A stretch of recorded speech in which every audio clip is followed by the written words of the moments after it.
किसी भी देश की सुरक्षा के लिए उसकी सरहद पर सेना लगाई जाती है ताकि वो किसी भी घुसपैठी को पकड़ सके और घुसपैठ को रोक सके, ताकि उस देश की सुरक्षा और संप्रभुता को सुनिश्चित किया जा सके। लेकिन क्या हो अगर कोई हमारे सौरमंडल में घुसपैठ कर जाए तो उसे कैसे पकड़ेंगे? आप बिल्कुल सही समझे। अगर किसी और तारे की दुनिया से कोई ऑब्जेक्ट हमारे तारे की दुनिया यानी हमारे सौरमंडल में आ जाए यानी घुसपैठ कर दे तो हम उसे कैसे पकड़ पाएंगे?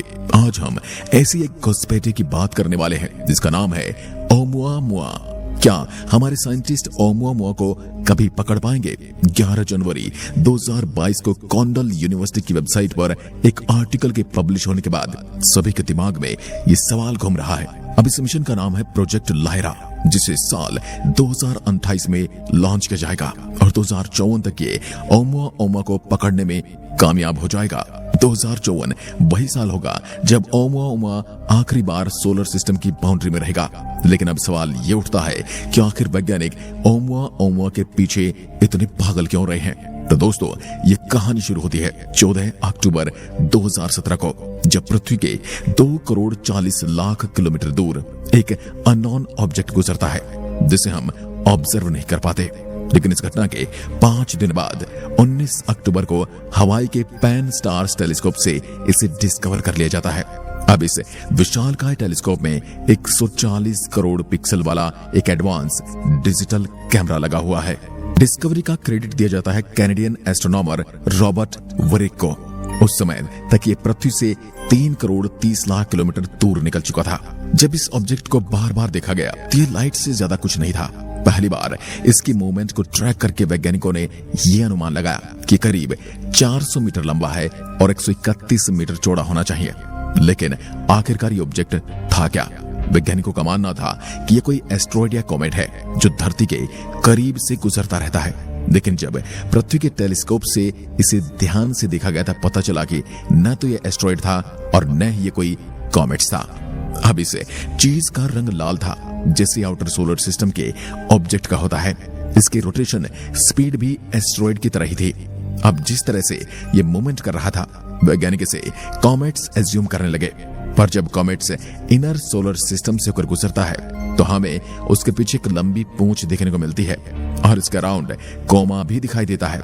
लेकिन हमारा अननोन ऑब्जेक्ट ऐसा बिल्कुल भी नहीं था। यह हमारी हर एक परिभाषा को फेल कर रहा था। ये 2.5 लाख किलोमीटर प्रति घंटा की इनक्रेडिबल स्पीड से सूरज से दूर जा रहा था, जैसे मानो सूरज की ग्रेविटी का इस पर कोई कंट्रोल ही नहीं है।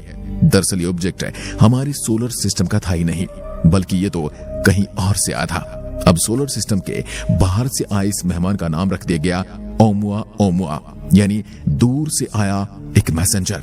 जब इसे एस्ट्रॉयड एज्यूम किया गया तो इसका नाम A2017U1 रखा गया और कॉमेट्स एज्यूम करते समय इसका नाम C/2017U1 रखा गया। लेकिन इस इंटरस्टेलर ऑब्जेक्ट के लिए वैज्ञानिकों को एक नई कैटेगरी लॉन्च करनी पड़ी जिसका नाम रखा गया 1I2017U1।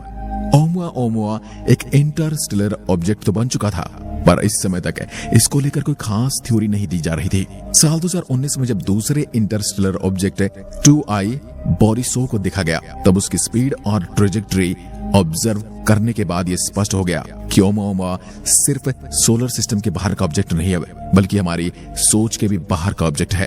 अब कुछ लोगों ने यह दावा किया कि इसके पीछे से रॉकेट की तरह गैस निकलती है।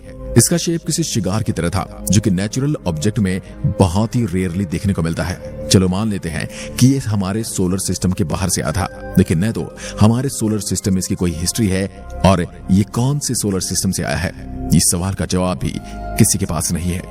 ये कैसा दिखता है, इसकी उम्र कितनी है और ये किन चीजों से मिलकर बना है, आज तक कोई टेलीस्कोप इसका पता नहीं लगा पाया। इसका कारण है इसकी इनक्रेडिबल स्पीड जो इसको मिस्टीरियस बनाती है।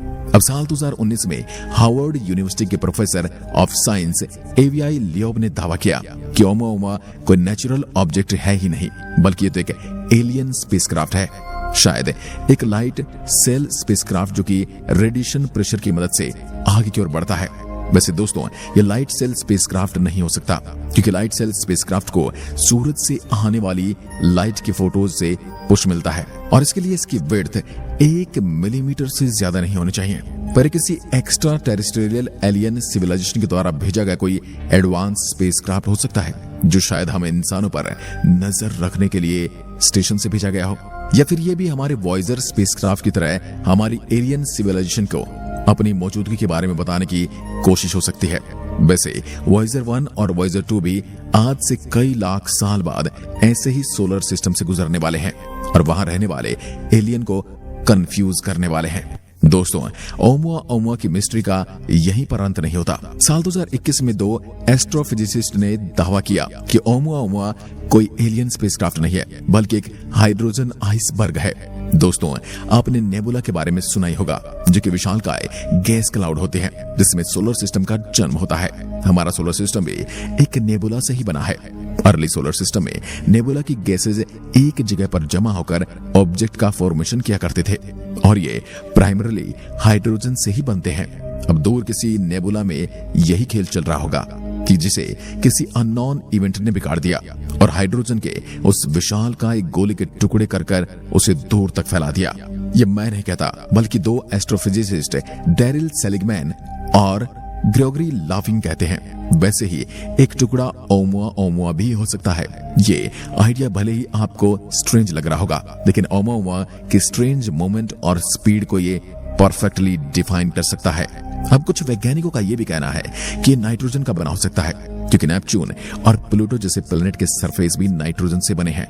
जब इन प्लेनेट से कोई टुकड़ा टूटकर अलग होता है तो यह सूरज की ओर आता है तो लगातार अपना नाइट्रोजन कंटेंट लूज करता जाता है और फिर बहुत हल्का और अनयूजुअल शेप हो जाता है। अब क्या पता ओमुआ भी ऐसे ही किसी नाइट्रोजन रिच एक्सोप्लैनेट से टूटकर सोलर सिस्टम में आ गया हो।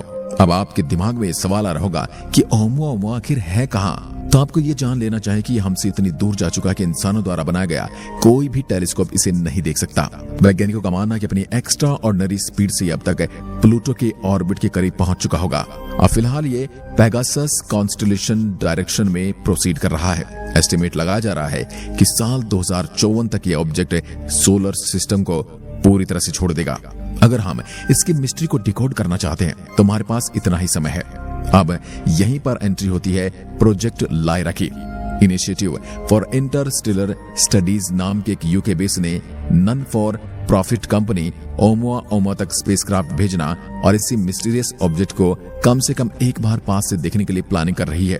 ये कंपनी कई सालों से इंटरस्टेलर ट्रैवल में आने वाले चैलेंज के बारे में स्टडीज कर रही है। अब इनका एक एम्बिशियस यानी महत्वाकांक्षी मिशन है, जो प्रोजेक्ट ड्रैगन फ्लाई, जिसमें कंपनी 100 सालों के अंदर अल्फा सेंचुरी सोलर सिस्टम तक पहुंचने की टेक्नोलॉजी डेवलप करना चाहती है। जस्ट फॉर क्लैरिफिकेशन, हमारा क्लोजेस्ट स्टार प्रोक्सिमा सेंचुरी भी अल्फा सोनिटोरी सिस्टम का हिस्सा है, जिसकी हमसे दूरी है 4.24 प्रकाश वर्ष, यानी कि लाइट को भी यहाँ तक पहुंचने में 4 साल 3 महीने का समय लग जाता है। तो फिर इंसान यहाँ 100 साल के अंदर कैसे पहुंच सकता है? फिलहाल इस इम्पॉसिबल टास्क को करने के लिए हम लाइट की स्पीड से करीब 30% स्पीड से ट्रेवल करना होगा और ये काम वही टेक्नोलॉजी कर सकती है जो एक समय ओमुआ को माना जा रहा था। यह बात हो रही है लाइट सेल स्पेसक्राफ्ट की। इनिशिएटिव फॉर इंटरस्टेलर स्टडीज यानी कि I4IS इसी टेक्नोलॉजी को डेवलप करने में लगी है। लाइट सेल रेडिएशन प्रेशर से चलती है। जब सूरज के फोटोज इसके सरफेस पर पड़ते हैं तो ये इसको पुश करते हैं और काफी ज्यादा स्पीड से आगे बढ़ जाती है। फिलहाल दोस्तों, हम आने वाले 5 से 10 सालों में इस टेक्नोलॉजी को लॉन्च नहीं कर सकते, लेकिन अगर हमें ओमुआ तक पहुंचना है तो हमें इस इम्पॉसिबल टास्क को पूरा करके दिखाना होगा। वैज्ञानिकों की कैलकुलेशन कहती है कि अगर 2027 से 2032 के बीच हम कोई बिगिनर लेवल लाइट सेल को ओमुआ की डायरेक्शन में भेज सकते हैं तो इसका सोलर सिस्टम छोड़ने से पहले हम उस तक पहुंच जाएंगे और तब हम इसे ऑब्जर्व भी कर पाएंगे। आपको क्या लगता है कि अब वैज्ञानिक इसे पकड़ पाएंगे और करीब से इसका अध्ययन कर पाएंगे? और क्या यह ब्रह्मांड के और भी अनेकों रहस्य खोलने वाला है? अपनी जिज्ञासा हमें कमेंट में लिखकर जरूर बताएं।